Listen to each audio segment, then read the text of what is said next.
Now, each Saturday, we are so lucky to have Leith Van Onselen on the show, economist, co-founder of Macro Business, macrobusiness.com.au. It's where we get all our economic, financial news and analysis. It's the best available, and he's on the line. Leith, I hope you're well, my friend. I'm good, thanks, Luke. How about yourself? Very well indeed. Plenty to talk about today, so let's hook in. Something you and I have discussed for, it seems, forever, the rental crisis. And news this week that it's just getting worse. Yeah, look, this is quite disappointing, I'll be quite honest. So in the second half of last year, it looked like the rental crisis was easing. So we had rental vacancy rates were drifting higher, rental asking rents, the growth in asking rents was falling. And it looked like we were sort of past the worst of it. And that was, good. It seemed like, immigration was coming off.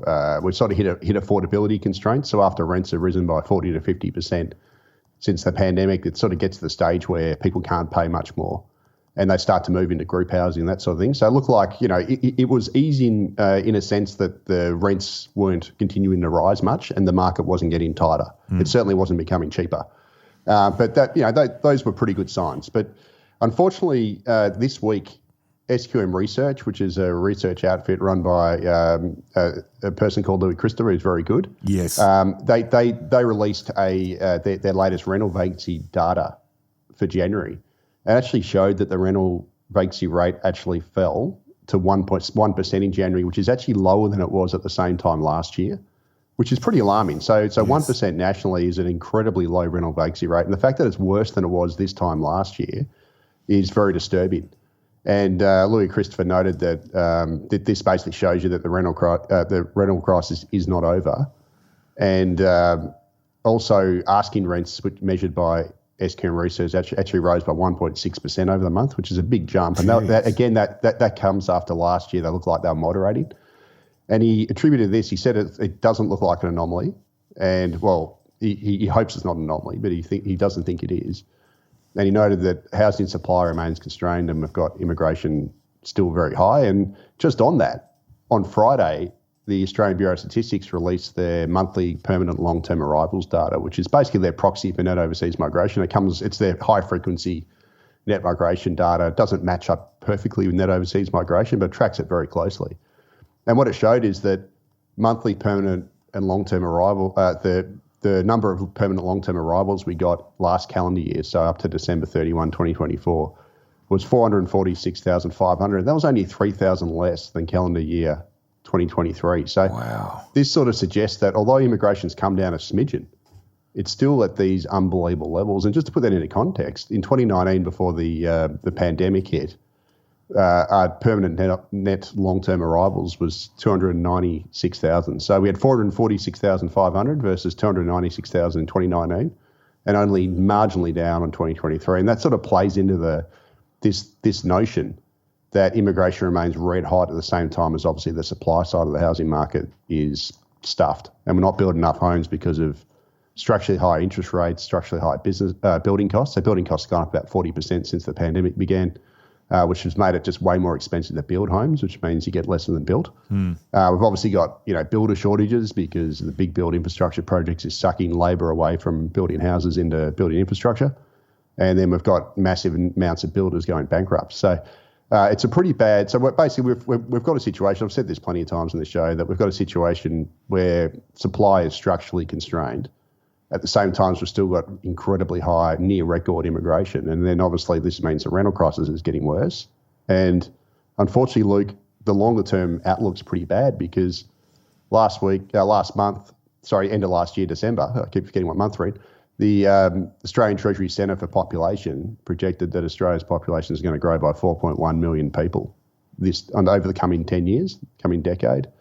And most of that's going to land in the major cities. So Sydney is projected to add 900,000 residents over the coming decade, and Brisbane 500,000. So, with those sorts of population flows via net overseas migration into a market that's very unlikely to be able to build enough homes or infrastructure, this just means that we're going to have this constant fire hosing of demand and constant demand pressures in the rental market, which means that Australia's rental crisis is likely to just become a permanent problem for us because we keep importing more renters than we can build houses for these renters.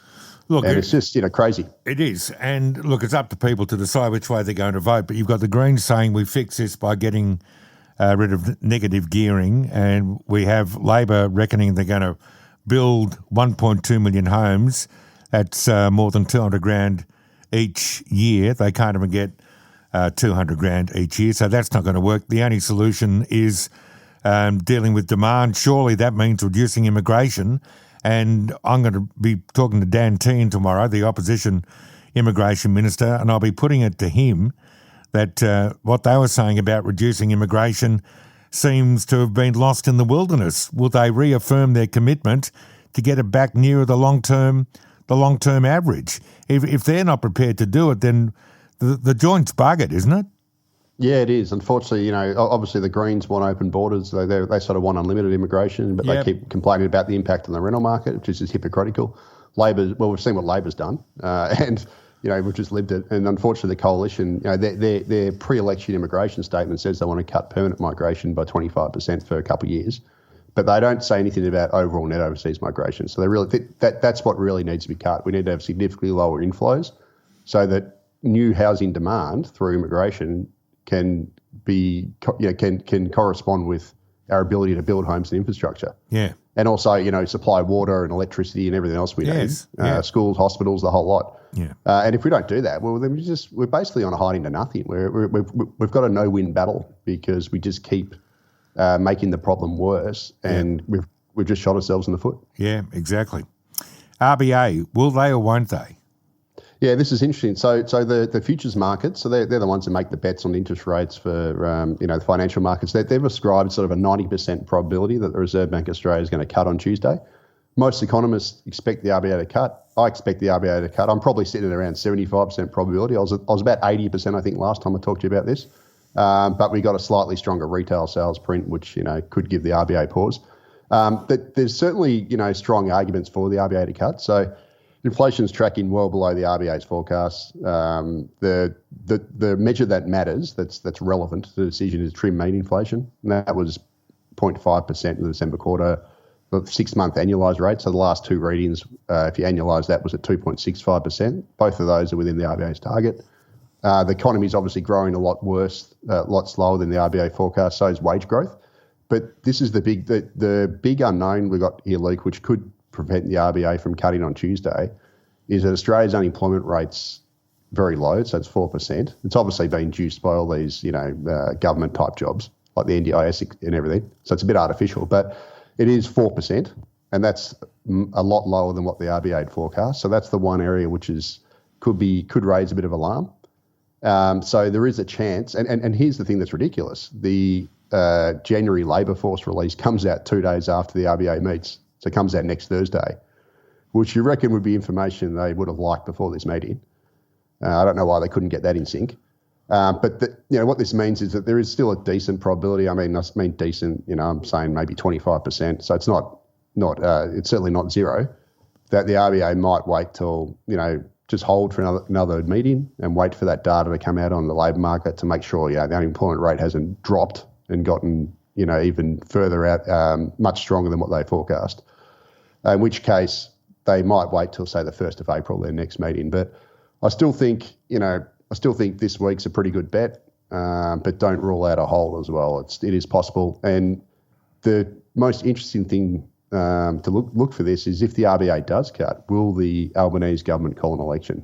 Because they might use it. They obviously have to hold the election before mid-May, so they're kind of running out of time. Yes. They might use a positive news announcement of an RBA cut. This signals the turning point in the cost of living crisis. Could give them a bit of good news.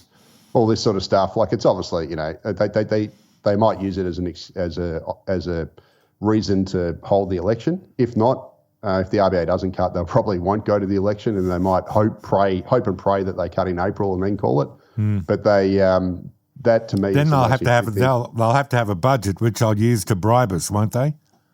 Yeah, not sure if we'll have a pre-election budget. We'll have to see, because the election's in mid-May. I guess they could, but if the RBA cuts this week, I don't think we will. I think I'm with you. I think Labor will just call the election, and then they'll hope and pray that that's enough to get them over the line. So it is interesting, and I reckon the person most preying on rate cuts in the country is Anthony Albanese, followed by Jim Chalmers. Yeah, I reckon you're right. All right, mate. Have a good weekend. Good to chat. Talk to you next Saturday. Yeah, cheers, Leith. Speak to you next time. Thank you. Leith Van Onselen, macrobusiness.com.au.